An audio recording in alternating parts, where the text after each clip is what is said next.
चलिए फिर शुरू करते हैं। आज हम लोगों का पॉलिटी का लास्ट क्लास होने वाला है, ठीक है।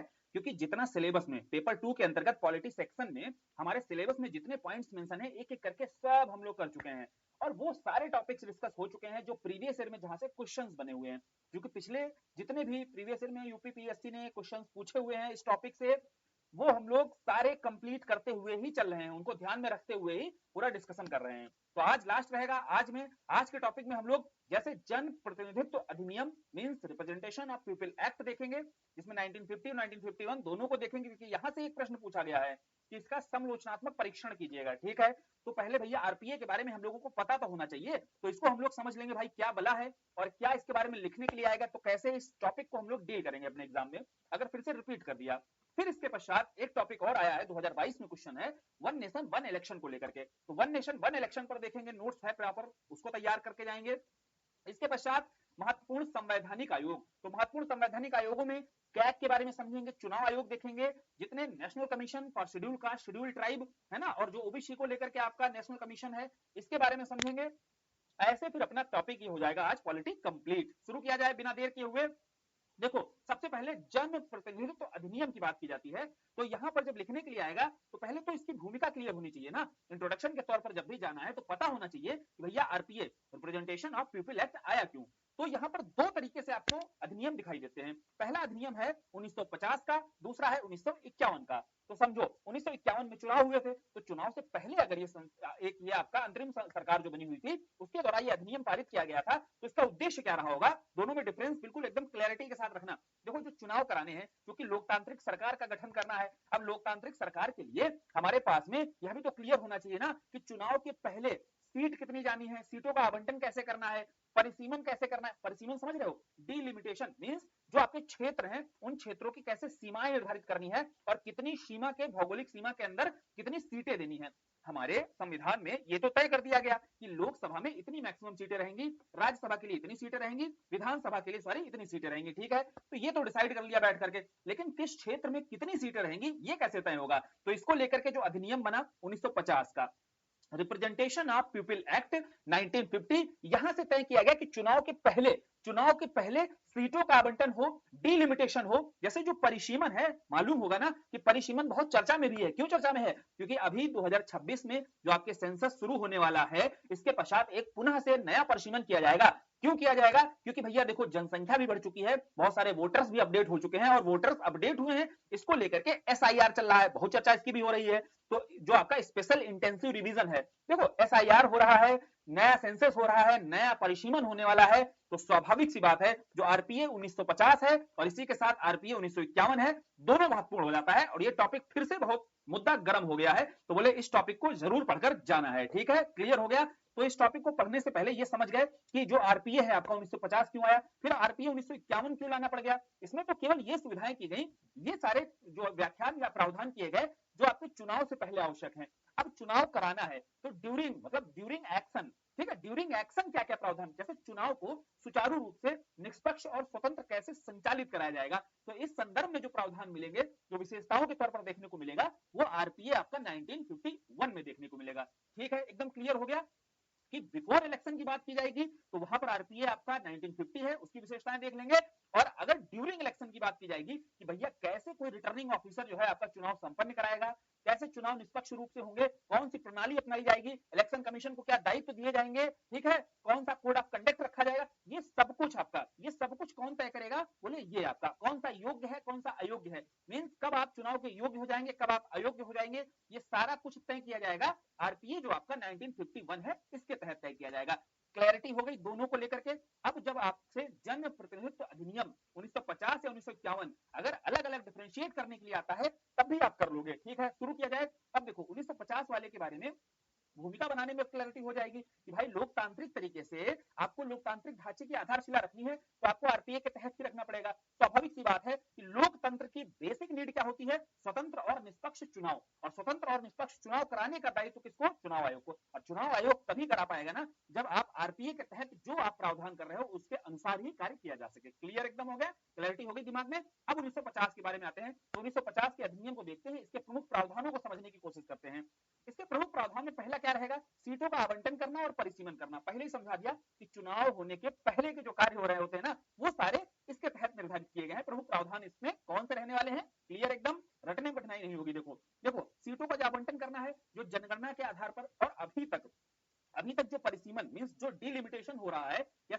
आवंटन जो हो रहा है वो 2001 की जनगणना को आधार बनाते हुए हो रहा है। अभी तक डिलिमिटेशन कितनी बार किया गया है? 4 बार हुआ है मात्र। अभी जो होगा नया सेंसस आएगा, फिर जनगणना का आधार बदला जाएगा और दोबारा से सीटों का निर्धारण किया जाएगा। लेकिन भैया अभी आरपीए जो 1950 है इसके तहत क्या है, बोले अभी आपको ध्यान रखना है कि जो 2000 की जनगणना रही है, 2000 में जो जनसंख्या थी उसके आधार पर अभी वर्तमान समय में चाहे लोकसभा हो चाहे विधानमंडल हो, दोनों ही जगहों पर सीटों का आवंटन किया गया है। क्लियर है?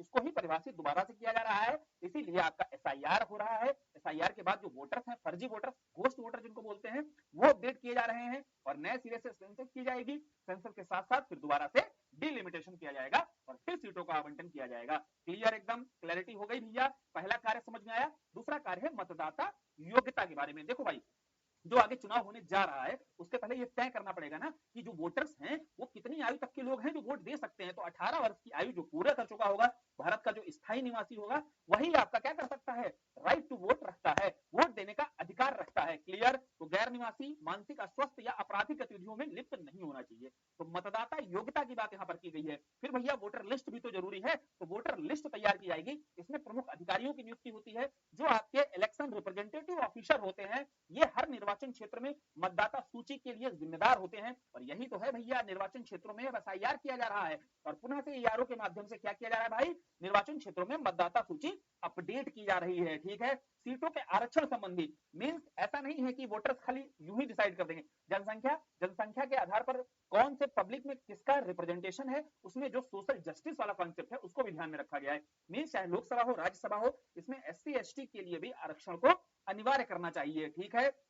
फिर रिटर्निंग ऑफिसर, देखो भैया रिटर्निंग ऑफिसर का कार्य क्या होता है, चुनाव को आयोजित कराना, मतदान प्रक्रिया जो है इस पर मॉनिटरिंग रखना। तो ये सारे जो प्रावधान है ये किसमें देखने को मिलेंगे, वो आरपीए आपका 1950 वाला, क्योंकि भैया अभी चुनाव हुआ नहीं है, चुनाव के पहले की तैयारी है और चुनाव की पहले की तैयारी जो करनी होती है उसमें क्या करना होता है, सीटों का आवंटन परिसीमन तय कर दिया, फिर मतदान योग्यता निर्धारित कर दी, उसके बाद हमने मतदान सूची तैयार कर ली, सीटों का आरक्षण संबंधी प्रावधान जो आपका इलेक्शन रजिस्ट्रेशन ऑफिसर है या आपका रिटर्निंग ऑफिसर है, इनकी जो भूमिका है, इनके जो दायित्व हैं उनको निर्धारित कर दिया और फिर जो निर्वाचन पंजीकरण अधिकारी है मतदाता सूची तैयार करके फिर आगे चुनाव संपन्न कराएंगे। क्लियर एकदम हो गया? अब आरपीए जो एक्ट है ना, इसकी जो अनुसूचियां हैं, इसमें पहली अनुसूची में लोकसभा के लिए सीटें आवंटित की गई हैं, दूसरी में विधानसभा के लिए सूची तैयार की गई है, तीसरी में विधान परिषद के लिए और चौथी में विधान परिषद चुनाव के लिए स्थायी जो प्राधिकरण है इन्हें परिभाषित किया गया है।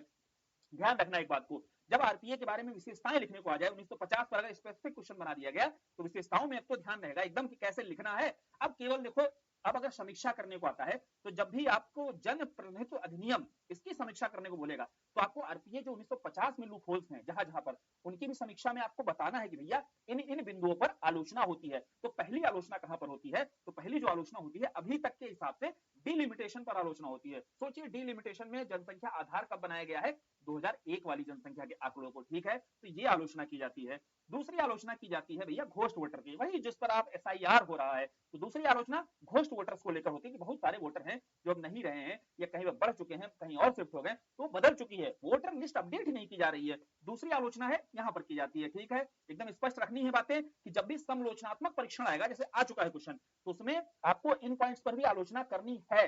आलोचना के साथ अभी तो वर्तमान समय में सुधार के लिए प्रयास किए जा रहे हैं, तो वो आपको वे फॉरवर्ड में चीज बता देनी है, लेकिन ये तो पता है कहां कहां पर खामियां हैं। ठीक?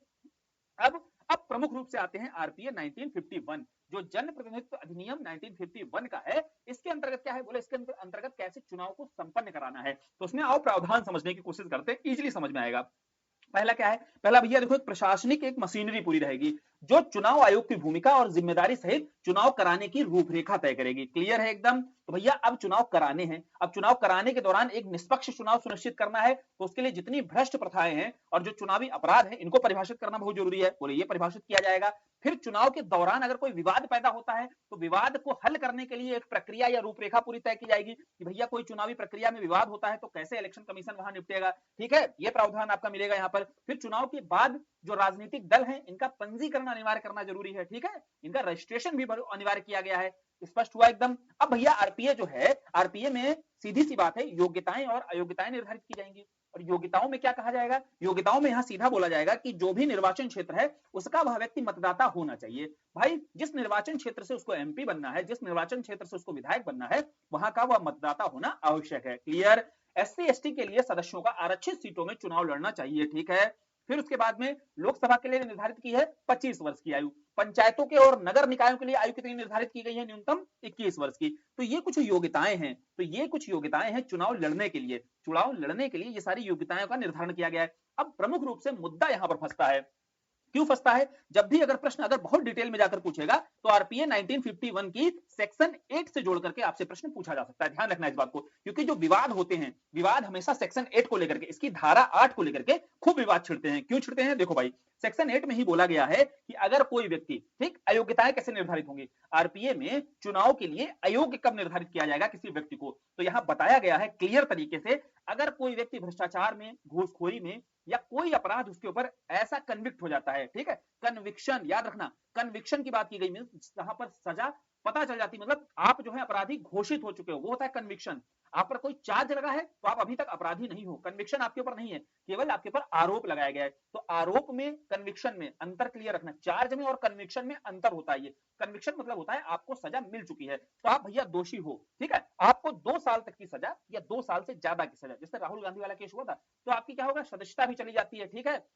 दूसरी बात क्या है, अगर आपको सजा मिल गई तो आप अयोग्य घोषित कर दिए जाओगे, ठीक है, आप एलिजिबल ही नहीं हो। ये तो सेक्शन 8 के अंतर्गत ये बात बोली गई है, क्लियर है। दूसरा बोले अयोग्यता कब घोषित हो सकती है? आप भ्रष्ट आचरण में कहीं लिप्त पाए गए हो, जैसे आप रिश्वत लेते हुए, जाति या धर्म के नाम पर वोट कर रहे हैं, या झूठी जानकारी देते हुए अगर पाए जाते हैं। मान लीजिए किसी व्यक्ति को अपना ब्यौरा देना होता है और वो झूठा ब्यौरा अपना दे देता है, तो उस संदर्भ में, या अपना लेखा जोखा, चुनाव व्यय का जो लेखा समय प्रस्तुत न करने पर भी 3 साल तक के लिए उसको अयोग्य घोषित कर दिया जाता है। तो ये आरपीए 1951 में स्पष्ट तरीके से ध्यान रखना, आरपीए 1951 में ये अयोग्यताओं को लेकर के स्पष्टता जाहिर की गई है, जो प्रावधान आपके निर्धारित किए गए हैं। फिर इसके बाद में अगर कोई ऑफिस ऑफ प्रॉफिट पर है कोई व्यक्ति, तब भी वो चुनाव नहीं लड़ सकता। तो किन किन कंडीशन में वो चुनाव के लिए अयोग्य हो जाता है? बोले अगर 2 वर्ष के लिए भैया उसको कोई सजा मिली, या 2 वर्ष से ज्यादा के लिए कोई ऐसा अपराध किया उसने, तो उसको अगले 6 वर्ष के लिए, याद भी रखना, ये भी ध्यान रखना है, अगले 6 साल के लिए अयोग्य घोषित कर दिया जाएगा। बोले यू आर नॉट एलिजिबल, ठीक है, क्योंकि तुम पहले सजा काट के आओ।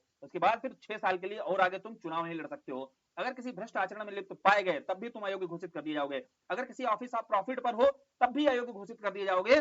और चुनाव वे लेखा समय पर प्रस्तुत नहीं करोगे तो भैया आपको 3 साल के लिए अयोग्य घोषित कर दिया जाएगा। ये है भैया आरपीए 1951, क्लियर हुआ। आरपीए 1950 चुनाव से पहले के क्या क्या प्रोविजन है, आरपीए 1951 चुनाव के बाद, चुनाव के दौरान, है ना, चुनाव के दौरान क्या क्या बातें स्पष्ट की गई हैं कि भैया चुनाव के दौरान अगर ये बातों में लिप्त पाए गए तो तुम अयोग्य, 2 मिनट नहीं लगेगा, चुनाव आयोग उठा करके अयोग्य घोषित कर सकता है आपको, क्लियर।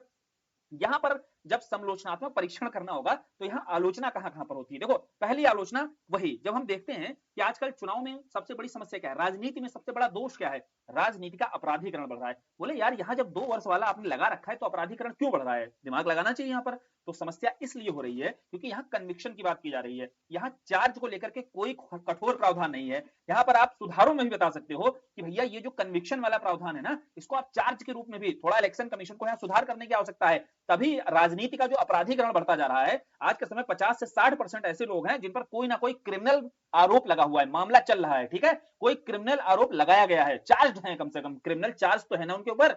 तो बोले ये आपका जो प्रावधान है ना, ये आरपीए का जो प्रोविजन है, इसके आधार पर इसकी आलोचना की जाती है, तभी राजनीति का अपराधीकरण बढ़ रहा है। पहला क्लियर हुआ।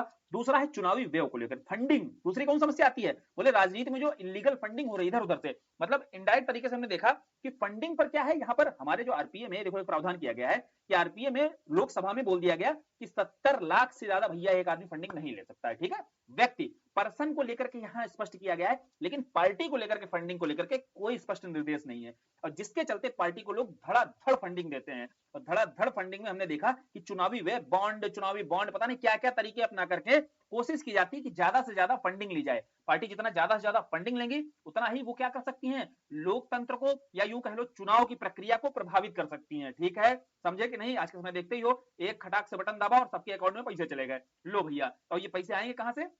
इसी इलीगल फंडिंग से। तो दूसरी एक चुनौती है कि आरपीए में जो प्रावधान है 1951 में, उसमें चुनावी व्यय को लेकर के यहां स्पष्टता करनी चाहिए। जो पर्सन, उम्मीदवार पर आपने प्रावधान बना रखा है, इसको पार्टी ऑर्गेनाइजेशन पर जो है स्थापित करते हुए आपको प्रावधान बनाने की आवश्यकता है, ठीक है। तो ये आप बता सकते हो। चुनावी सुधार फिर कैसे करने हैं, इसमें चुनावी सुधार को लेकर के आप इंद्रजीत गुप्ता समिति, इंद्रजीत गुप्ता जो कमेटी है इसकी सिफारिशें बताओ भाई, चुनावी सुधार के लिए जो सिफारिशें दी वो लागू करने की आवश्यकता है।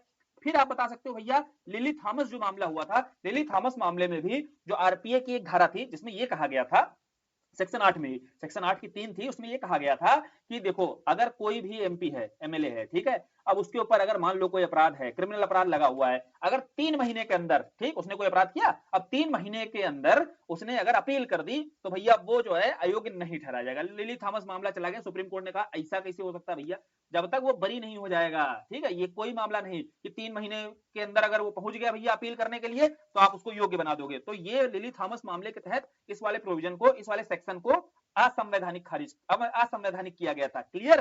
तो लिली थॉमस ने चुनावी सुधार के लिए या आरपीए में जो संशोधन जरूरी है उस संदर्भ में एक महत्वपूर्ण निर्णय है, इसको भी आप कोट कर सकते हो जब सुधारों के तौर पर आपको जाना है, बताना है, ठीक है। तो आरपीए वाला जो टॉपिक है वो क्लियर हो गया होगा। जब समालोचनात्मक परीक्षण करोगे तो जब विशेषताएं स्पष्ट हैं, विशेषताओं के बाद कहां कहां पर देखो आलोचना होती है, एक कन्विक्शन और चार्ज वाले पर, एक चुनावी व्यय वाले पर, 2 मुद्दे हैं जरूर यहां पर टैकल करने हैं जब भी समीक्षा करनी है, ठीक है, उसके बाद आपको कंक्लूड करना है। क्लियर? आगे बढ़ा जाए। आगे है देखो दल बदल विरोधी कानून। देखो दल बदल विरोधी कानून को लेकर इस टॉपिक को जब भी डील करना है तो पहले संवैधानिक पहलू बता देना है।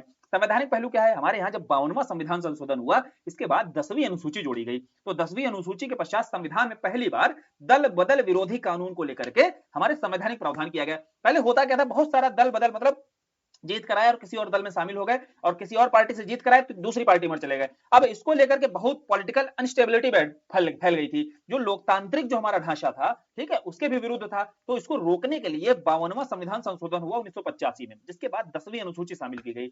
अब इसके तहत कुछ मानदंड बनाए गए होंगे अयोग्यता को लेकर के। अगर भैया तुमने दल बदल करने की कोशिश की, क्या हुआ, अगर तुम सदस्यों सुन लो, अगर तुमने दल बदल करने की कोशिश की तो तुमको अयोग्य, तुम्हारी जो है सदस्यता, तुम्हारी सांसदगिरी ही चली जाएगी, मतलब तुम्हारी सदस्यता ही अयोग्य हो जाए, तुम अयोग्य हो जाओगे।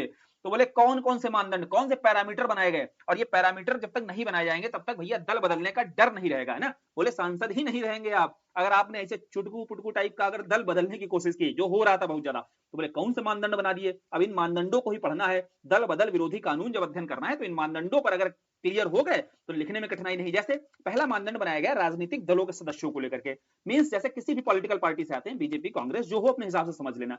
तो अगर किसी भी आप पॉलिटिकल पार्टी से जीत कर आए, ठीक, आप कब अयोग्य हो सकते हैं, अगर आपने स्वेच्छा से इस्तीफा दे दिया। क्योंकि भैया एक पार्टी के नाम पर आप आए थे जीत करके और आप स्वेच्छा से इस्तीफा अगर दे रहे हो, मींस आपको निकाला नहीं जा रहा है, अलग चीज है। अगर आपने स्वेच्छा से, आपने केवल यहां पर बेसिकली, यहां पर अर्थ यह निकाला जाता है कि आपने उस पार्टी का केवल इस उद्देश्य से प्रयोग किया जीतने के लिए, आपने स्वेच्छा तुरंत छोड़ दिया, तो आप क्या होगा, अयोग्य घोषित कर दिए जाएंगे। दूसरा है कि भैया आप बिना पार्टी के निर्देश के विरुद्ध, जैसे पार्टी का यहाँ पे व्हिप काम करता है, ठीक है, तो व्हिप के अनुसार कुछ जो निर्णय होते हैं, कुछ निर्देश होते हैं, वो दिए जाते हैं। तो सभी के लिए सामूहिक रूप से जिम्मेदारी वाला दायित्व होता है। बोले एक सामूहिक जिम्मेदारी से हटकर अगर आप इसके विरुद्ध मतदान करते हैं और मतदान के बाद 15 दिनों के भीतर अगर इस काम के लिए क्षमा नहीं मांगते हैं तो क्या होगा, आप अयोग्य घोषित कर दिए जाएंगे, क्योंकि भैया आप पार्टी की धारा से अलग चल रहे हैं, ठीक है, समझे। तो अभी समझो, अभी अयोग्यता निर्धारित किन किन मुद्दों पर की गई, किन किन मानकों पर की गई, ये क्लियर रखना। तो ये पहली बात थी उनके लिए जो किसी राजनीतिक पार्टी से, मतलब किसी पार्टी से हो सकते हैं, भाजपा से, कांग्रेस से, तो उस संदर्भ में ये मानक बनाए गए। दूसरा मानक हो सकता है कुछ निर्दलीय भी तो जीत कराते हैं। बोले हाँ भैया, तो बोले जो निर्दलीय होते हैं ना, अगर उन निर्दलीय लोगों ने 6 महीने के भीतर किसी पार्टी को ज्वाइन कर लिया तो बोले तुम भी अयोग्य हो गए। बोले आए थे तुम निर्दलीय बनकर के, कैसे तुम ज्वाइन कर सकते हो। मान लो कोई पार्टी है जिसको एक ही वोट से भैया नहीं बहुमत मिला हुआ है, अब वो एक निर्दलीय उठ करके उधर चला जाए तो उसको क्या हो जाएगा, उसको तो भैया बहुमत मिल जाएगा। तो ये दिक्कत है, समस्या है। बोले है, तो बोले यहां पर आकर के क्या किया, बोले यहां पर आकर के उन्होंने तुरंत का तुरंत अयोग्यता घोषित कर दी। बोले देखो ये एक आधार हो सकता है निर्दलीय को अयोग्य घोषित करने का, ठीक है, क्लियर। अब तीसरा देखते हैं मनोनीत सदस्यों को लेकर के। देखो जो नॉमिनेटेड मेंबर होते हैं इनके बारे में कहा गया 6 महीने के बाद, देखो यहां पे याद रखना निर्दलीय के लिए है कि 6 महीने के भीतर अगर इन्होंने कोई पॉलिटिकल पार्टी ज्वाइन कर ली तब गड़बड़ है, तब अयोग्य हो जाएंगे। और नॉमिनेटेड वाले अगर 6 महीने के बाद इन्होंने कोई पॉलिटिकल पार्टी ज्वाइन कर ली तो ये अयोग्य घोषित हो जाएंगे, ठीक, क्लियर, एकदम स्पष्ट। उसके बाद में कुछ एक्सेप्शन, जैसे पहले जब 52वां, याद रखना, जब 52वां संविधान संशोधन हुआ तो यहां तय किया गया अगर एक तिहाई सदस्य, तय किया गया अगर एक तिहाई सदस्य से कम इधर से उधर जाते हैं तो वो अयोग्य हो जाएंगे, किसी भी पार्टी के 1/3 से कम सदस्य। अब हुआ क्या भैया, 1/3 से ज्यादा जाने लगे, ठीक है, 1/3 से ज्यादा जाने लगे तो बोले हम अयोग्य तो है नहीं, देखो भैया संख्या देख लो। तो फिर ये थोड़ा सा और बढ़ाया गया, बढ़ाया क्या गया, फिर थोड़ा एक्सेप्शन डाले गए कि अब क्या है, 1/3 तो बहुत आसान हो जाता है, लोग बहला फुसला करके कोई भी प्रलोभन दे करके ले आते हैं, ठीक है, बोले इसको थोड़ा बढ़ा दो। आगे संशोधन जब होगा, 91st कॉन्स्टिट्यूशन अमेंडमेंट होगा, उसमें कहा जाएगा अब ये 1/3 वाला जो पैरामीटर है इसको 2/3, मतलब और बड़े स्तर पे। तो 2/3 तो सीधी सी बात है कि 2/3 तो बहुत बड़ी संख्या हो जाएगी किसी भी पार्टी की, तो इसलिए इसको लागू किया गया कि अगर 2/3 सदस्यों से ज्यादा लोग जाएंगे तभी आप अयोग्य नहीं घोषित होंगे। अगर 2/3 से कम सदस्य जा रहे हैं किसी दूसरी पार्टी में, सदस्य है ना, एक पार्टी के सदस्य 2/3 से कम है किसी दूसरी पार्टी में जा रहे हैं, तो सारे अयोग्य घोषित कर दिए जाएंगे। क्लियर, समझ में आया? तो विलय को कैसे परिभाषित किया गया, बोले विलय को एक पार्टी ही पूरी अब तो उठ करके दूसरी पार्टी में मिल जाए तभी भले ही हो, नहीं दल बदल माना जाएगा। नहीं तो 2/3 से समझो कि ज्यादा जाना तो अपने आप में एक पार्टी ही पूरी चली गई, उसका बहुमत ही चला गया। क्लियर? तो ये देखो अपवाद, दूसरा अपवाद रखा गया पीठासीन अधिकारी को लेकर के। बोले देखो भैया, अगर कोई पीठासीन अधिकारी के रूप में चुना गया और फिर वो स्वतंत्र होकर के इस्तीफा देता है तो वो अयोग्य नहीं घोषित किया जाएगा। वैसे तो स्वतंत्र स्वेच्छा से अगर इस्तीफा दिया जाता है तो वो क्या होता है, अयोग्य घोषित हो जाता है। लेकिन मान लो वो व्यक्ति पीठासीन अधिकारी मींस लोकसभा में है तो लोकसभा अध्यक्ष, विधानसभा में विधानसभा अध्यक्ष, उसके बाद अगर वो इस्तीफा देना चाहे तो अयोग्य नहीं घोषित किया जाएगा, वो उसके ऊपर है, देना चाहे दे, नहीं देना चाहे नहीं दे इस्तीफा, ठीक है। फिर तीसरा है दल बदल संबंधी जो अयोग्यता पर निर्णय है, तो ये यहां पर याद रखो, दल बदल का जो भी अयोग्यता का निर्णय है ये कौन देता है, ये तो मालूम होगा कि नहीं। देखो ये भी स्पष्ट किया गया इस कानून में कि कोई भी दल बदल से संबंधित जो अयोग्य होगा या नहीं होगा, ये डिसीजन अंतिम निर्णय किसका होगा, बोले ये अंतिम निर्णय होगा उसी पीठासीन अधिकारी का। अगर लोकसभा सांसद भैया की अगर अयोग्यता की बात हो रही होगी तो लोकसभा अध्यक्ष देगा, अगर विधायक भैया की अयोग्यता की बात हो रही होगी तो विधानसभा अध्यक्ष देगा, ठीक है। तो ये है दल बदल विरोधी कानून को लेकर के। अब 91वां संविधान संशोधन जब हुआ, मतलब 52वें के बाद में इसमें मोटा मोटा जो संशोधन किया गया वो तो 1/3 से हटा करके बढ़ा करके कितना कर दिया गया था, 2/3 कर दिया गया था। तो विभाजन को लेकर के जो अनुमति थी वो समाप्त कर दी गई थी। क्लियर है? फिर मंत्रिपरिषद का आकार भी निर्धारित किया गया कि 15% तक सीमित कर दिया, इससे ज्यादा ये नहीं कि भैया प्रलोभन देने के लिए सभी पार्टियों को मार मंत्री मंत्री बना दिए सारे, तो बोल दिया गया भैया जो संख्या है उसमें 15% से ज्यादा नहीं आप मंत्रिपरिषद काउंसिल ऑफ मिनिस्टर रख सकते हो। यह भी आपका 91st कॉन्स्टिट्यूशन अमेंडमेंट में किया गया था, ठीक है। अब इसका महत्व क्या है, दल बदल को रोकने का महत्व क्या है, पॉलिटिकल जो इंस्टेबिलिटी थी वो रुकेगी तो स्टेबिलिटी बढ़ेगी, राजनीतिक स्थिरता बढ़ेगी। दलीय जो अनुशासन है ना भैया, जो विप के अगेंस्ट आप जाओगे तो इससे क्या है, दलीय अनुशासन बिगड़ता है, तो दलीय जो अनुशासन है ये सुनिश्चित होगा, जो पार्टी नीतियां रहेंगी, पार्टी की पॉलिसीज रहेंगी वो इंप्लीमेंट हो सकेंगी आसानी से। तीसरा भैया लोकतांत्रिक जो नैतिकता है इसकी रक्षा होगी, ठीक है, जो जनादेश है उस जनादेश के साथ विश्वासघात रोका जा सकता है। तो ये तो इसके महत्व हैं। महत्व के साथ आलोचना कहां पर होती है, देखो पहली आलोचना क्लियर तरीके से समझना, जो पीछे समझ लिए हो तो आलोचना करने में समस्या नहीं आएगी, और आलोचना के साथ सुधार भी बहुत आराम से बता सकते हैं। कैसे?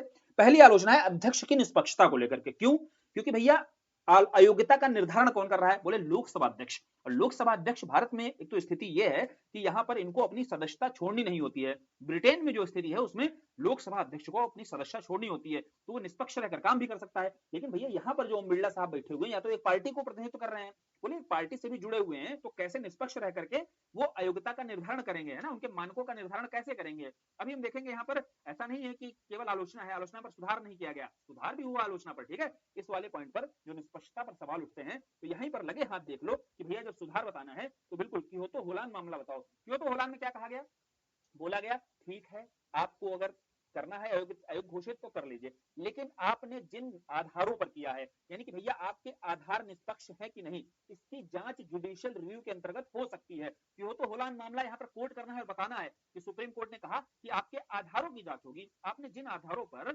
आपने अयोग्य निर्धारित किया, अयोग्य घोषित किया है, उन आधार की जांच हो सकती है, आपके निर्णय की जांच नहीं होगी, बल्कि आपने निर्णय में जिन आधारों का प्रयोग किया है वो जुडिशियल रिव्यू के दायरे में आएंगे, ठीक है। क्लियर? तो ये वाले पर सुधार समझ में आया, ठीक है, वे फॉरवर्ड समझ में आया।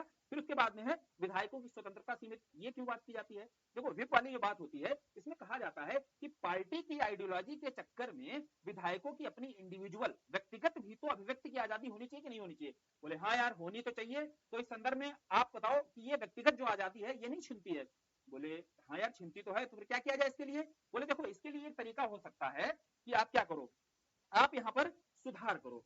सुधार क्या हो सकता है कि कुछ विशेष मामलों में, देखो याद रखना, कुछ विशेष मामलों में पार्टी व्हिप के अनुशासन में ही रह करके निर्णय लेना होगा या अनुपालन करना होगा। लेकिन इसके अतिरिक्त अगर विधायक, ठीक है, या सांसद आपके कोई आपका व्यक्तिगत राय रखना चाहते हैं तो उसका भी सम्मान होना चाहिए। ठीक है, क्लियर एकदम। हाँ, इसके बाद है कि जो निर्णय होते हैं उन निर्णयों में बहुत विलंब किया जाता है। लोकसभा अध्यक्ष भैया होते हैं, उनसे कहा जाता है कि आप जरा बताइए, जल्दी से निर्णय कर दीजिएगा। अब इसमें विलंब किया जाता है तो इसमें सुधार बताओ कि यहां कहा गया है सेकंड एआरसी की रिकमेंडेशन बतानी है। सेकंड एआरसी ने बोला है कि देखो, आपको 3 महीने के अंदर यह तय करना चाहिए कि भैया 3 महीने में आप डिसाइड कर दो कि कोई अयोग्य है या नहीं है। ठीक है, क्लियर एकदम। तो ये वाला हो गया। फिर जो सामूहिक दल बदल है, तो अब ये 2/3 वाला जो प्रोविजन किया गया जब आपका 91st कॉन्स्टिट्यूशन अमेंडमेंट आया, इसके बाद कह दिया गया कि भैया जो 2/3 है ना, 2/3 ही अब आपके इससे नीचे अगर जाओगे तो अयोग्य हो जाओगे। तो अब लोगों ने दल का दल पूरा का पूरा विलय करना शुरू कर दिया। तो दल बदल को कहा जाता है ऐसा कि सामूहिक दल बदल को यहां पर वैध घोषित कर दिया गया। तो ये एक चैलेंज देखने को मिला कि पहले व्यक्तिगत स्तर पर, व्यक्ति के स्तर पर तो दल बदल को रोक दिया गया, लेकिन जो सामूहिक दल बदल है उसको नहीं रोक लगा पाए। ठीक है, अब सामूहिक दल बदल, एक देखते हैं पार्टी ही दूसरी पार्टी में शामिल हो जाती है। ठीक, तो अब जो हमने आलोचनाएं देखी, आलोचनाओं के साथ सुधार भी क्लियर हो गया होगा। सुधार में जैसे सबसे पहले क्या बताना है, जो अध्यक्ष के स्थान पर एक स्वतंत्र प्राधिकरण हो सकता है, या सेकंड एआरसी ने सुझाया कि राष्ट्रपति या राज्यपाल जो है क्या कर सकते हैं, सलाह दे सकते हैं। संदर्भ में राष्ट्रपति और राज्यपाल किसकी, चुनाव आयोग की सलाह पर यह तय कर सकते हैं। यानी कि लोकसभा अध्यक्ष के स्थान पर आप राष्ट्रपति और राज्यपाल के माध्यम से भी, जैसे विधायक के मामले में राज्यपाल, सांसद भैया के मामले में राष्ट्रपति, और किसकी, इलेक्शन कमीशन की सलाह से। ये सेकंड एआरसी की रिकमेंडेशन है, याद रखना। सेकंड एआरसी ने यहां पर रिकमेंडेशन बताया कि देखो, जो दल बदल वाले सदस्य हैं इनको दोबारा से चुनाव लड़ने के रोक लगा देनी चाहिए। बहुत सारे होते हैं दल बदल करके या होकर दोबारा उपचुनाव कर लेते हैं। ठीक है, तो यहां पर रोक लगाई जा सकती है। व्हिप के मामले में है तो केवल विश्वास मत पर ही लागू किया जाना चाहिए, और इंडिविजुअल जो अभिव्यक्ति होती है उसको भी परस्पर सम्मान देने की आवश्यकता है। ठीक है, फिर जो समय सीमा है यह 3 मंथ निर्धारित करनी चाहिए, और कानूनों में जो पारदर्शिता और निष्पक्षता है, इसमें जो न्यायिक निगरानी है इसको भी ऐड किया जा सकता है। ठीक है, क्लियर हो गया, एकदम स्पष्ट हो गया दल बदल विरोधी कानून को लेकर के। अब अगला चलते हैं, एक राष्ट्र एक चुनाव। ये भी क्वेश्चन अपने पास आ चुका है। तो एक राष्ट्र एक चुनाव के बारे में क्यों इतनी मांग उठती है, वन नेशन वन इलेक्शन, एक नेशन है हमारा तो एक ही बार में इलेक्शन होना चाहिए, ये मांग उठती है। इसका ऑब्जेक्टिव क्या रहता है, सीधा उद्देश्य है इसका कि बार बार जो चुनाव प्रक्रिया होती है उसको समाप्त किया जा सकता है। जो संसाधन है, रिसोर्सेस हैं, बार बार इनका दुरुपयोग होता है, इन रिसोर्सेस को बचत की जा सकती है। शासन में जो पॉलिसी मेकिंग है इसमें निरंतरता बनाई रखी जा सकती है। जैसे भैया ये समझो, बार बार चुनाव होते रहेंगे तो शासन को तो पॉलिसी इंप्लीमेंटेशन के लिए रखा गया है, लेकिन शासन चुनाव कराता रहेगा तो जो कंटिन्यूटी है वो डिस्टर्ब होती है, तो कंटिन्यूटी सुनिश्चित की जा सकती है। जो प्रशासनिक तंत्र है वो चुनावी कार्य से मुक्त हो सकता है। ठीक है, तो ये उसका ऑब्जेक्टिव है। इससे लाभ क्या होने वाले हैं, सीधी सी बात है, पहला लाभ तो संसाधनों को लेकर के होने वाला है। जो आपके रिसोर्सेस हैं, वेल्थ है, उसको कैसे उसमें बचत हो सकती है, उसको कैसे संरक्षित रखा जा सकता है, बताना है। इसमें डेटा देना है कि 2024 जब लोकसभा चुनाव हुए तो उसमें 1,20,000 करोड़ का खर्च हुआ, और अगर वन नेशन वन इलेक्शन वाले को फॉलो कर लिया जाए इसको, तो आप जो है इसमें खर्च आधा कर सकते हो लगभग। ठीक है, उसके बाद जो आचार संहिता से रुकावटें, जैसे आचार संहिता में देखते हैं कि बहुत ग्रुपिंग करने को मना किया जाता है, तो ऐसे बहुत रुकावटें आती हैं। ठीक है, इन रुकावटों में कमी आएगी। राजनीतिक पॉलिटिकल जो इंस्टेबिलिटी बढ़ जाती है, ठीक है, हर वर्ष हर स्टेट कहीं ना कहीं चुनाव ही बना रहता है, इससे जो राजनीतिक स्थिरता होती है वो बनी रहेगी, क्योंकि एक ही बार अब चुनाव होगा। मतदाता जागरूक रहेंगे, थोड़ा भागीदारी हो सकती, पार्टनरशिप बढ़ सकती चुनाव में। क्यों, क्योंकि समझो अगर कभी स्टेट में चुनाव है, आज के 1 साल बाद चुनाव स्टेट में होना है, उसके 1 साल बाद नेशनल चुनाव होना है, ठीक है, या 2 साल बाद स्टेट में होना है, 2 साल बाद नेशनल होना है, तो सेंट्रल का चुनाव होना है, तो इसमें मतदाता क्या सोचता है जो बाहर रहता है कि यार एक दे आएंगे कोई जाकर के, और इतना पार्टनरशिप होता नहीं कि बहुत गंभीरता से नहीं लेता है अपने वोट को, राइट टू वोट को। तो इसमें क्या है, भागीदारी में वृद्धि, उसको पता है कि एक ही बार होना है, तो भागीदारी में वृद्धि भी देखी जा सकती है और मतदाता भी जागरूक हो सकता है। क्लियर है, समझ में आया, लाभ क्या होने वाले हैं। चैलेंज क्या है, चैलेंज सबसे बड़ा पहला चैलेंज तो है कि संवैधानिक जो संशोधन की आवश्यकता पड़ेगी। आर्टिकल 83, आर्टिकल 172, इसमें संशोधन जरूरी है। ठीक है, तभी हम क्या कर सकते हैं, वन नेशन वन इलेक्शन को फॉलो कर सकते हैं। पहला तो यह है संशोधन, बड़ी मात्रा में संशोधन की आवश्यकता होगी, और विशेष संशोधन, विशेष के साथ आधे राज्यों की परमिशन चाहिए होगी, इस तरीके का कोई भी कानून बनाना है तो। क्लियर। दूसरा क्या है, दूसरा है संघीय ढांचे पर प्रभाव। देखो भाई, अभी तक राज्यों में जो चुनाव होते थे वो राज्यों के चुनाव ना होकर के वन नेशन वन इलेक्शन के तहत जब चुनाव होंगे तो राज्य सरकारों का कहना है कि हमारी जो ऑटोनॉमी है इससे प्रभावित हो सकती है, तो जो इंडिया का फेडरल स्ट्रक्चर है वो भी इससे प्रभावित हो सकता है। ठीक है, तो राजनीतिक जो असहमति है, इसमें जो विपक्षी दल है ये कह रहे हैं कि इस तरीके से चुनाव कराने से केंद्र की ओर जो है, केंद्र के पक्ष में झुकाव ज्यादा दिखाई देगा, इसलिए एक राजनीतिक असहमति भी बनी हुई है। राज्यों की भी असहमति देखने को मिल रही है, ऑटोनॉमी को लेकर प्रश्न है, संवैधानिक संशोधन की एक चुनौती है, फिर एक तकनीकी और प्रशासनिक कठिनाइयां क्या है। अभी भी चुनाव आयोग के ऊपर ईवीएम को लेकर के खूब प्रश्न उठाए जाते हैं। अब ये जो तकनीकी कठिनाइयां हैं, ये तकनीकी कठिनाइयां और बढ़ सकती हैं, ठीक है। बोले और बढ़ सकती है, इसलिए पहले यहां पर कार्य करने की आवश्यकता है। तो ये चैलेंज हैं, समाधान अगर बताने होंगे तो सुधार में बताओ कि भले एक बार में अगर नहीं चलो ठीक कराना चाहते हो तो 2 चरणों में चुनाव प्रणाली बनाई जा सकती है। जैसे आधे राज्यों के चुनाव लोकसभा के साथ करा दो और बाकी राज्यों के 2.5 वर्षों के बाद करा दी जाए, ठीक है। तो ये भी एक हो सकता है कि चरणबद्ध तरीके से आप चुनाव संपन्न करा सकते हो, इसे बार बार जो चुनाव कराने होते हैं वो बचेंगे। 2 स्टेप में करा दो, ठीक, ये सुझाव हैं। फिर सर्वदलीय एक सहमति के साथ, देखो अलग अलग भिन्न भिन्न दल हैं, उनकी सहमति नहीं है, तो इनकी सर्वदलीय एक सहमति स्थापित करो, उसके बाद में ये प्रक्रिया लागू करो। फिर चुनाव आयोग में जो तकनीकी क्षमता है उसमें सुधार करो, और जन जागरूकता अभियान यानी कि जो अवेयरनेस है, ये पॉइंट्स तो हर जगह डाले जा सकते हैं। देखो भैया इस पर प्रश्न जो आए हैं वो भी देख लो। जन प्रतिनिधित्व अधिनियम मुख्य तत्वों की समालोचनात्मक परीक्षा बताओ। इसमें जन प्रतिनिधित्व अधिनियम के बारे में अगर पूछा तो 1950 और 51 दोनों के बारे में बताओ, इसकी समालोचना करो, मतलब समालोचना, बोले आलोचना भी करनी है, विशेषताएं बतानी है, दोनों करते हुए इसकी समीक्षा कर देनी है, ये हो जाएगा क्लियर क्वेश्चन, ठीक है। दूसरा है वन नेशन वन इलेक्शन की अवधारणा की संभावनाएं और सीमाएं, दोनों हम लोगों ने कर ली डिस्कस कि भैया संभावनाएं मतलब क्या लाभ इससे होने वाले हैं, सीमाएं मतलब क्या क्या हम चैलेंजेस फेस करने वाले हैं, इनकी परीक्षा करनी है, ठीक है। नेक्स्ट टॉपिक देखा जाए, देखो लास्ट टॉपिक है जो आपके संवैधानिक पद नियुक्तियां, शक्ति, कार्य तथा उत्तरदायित्व।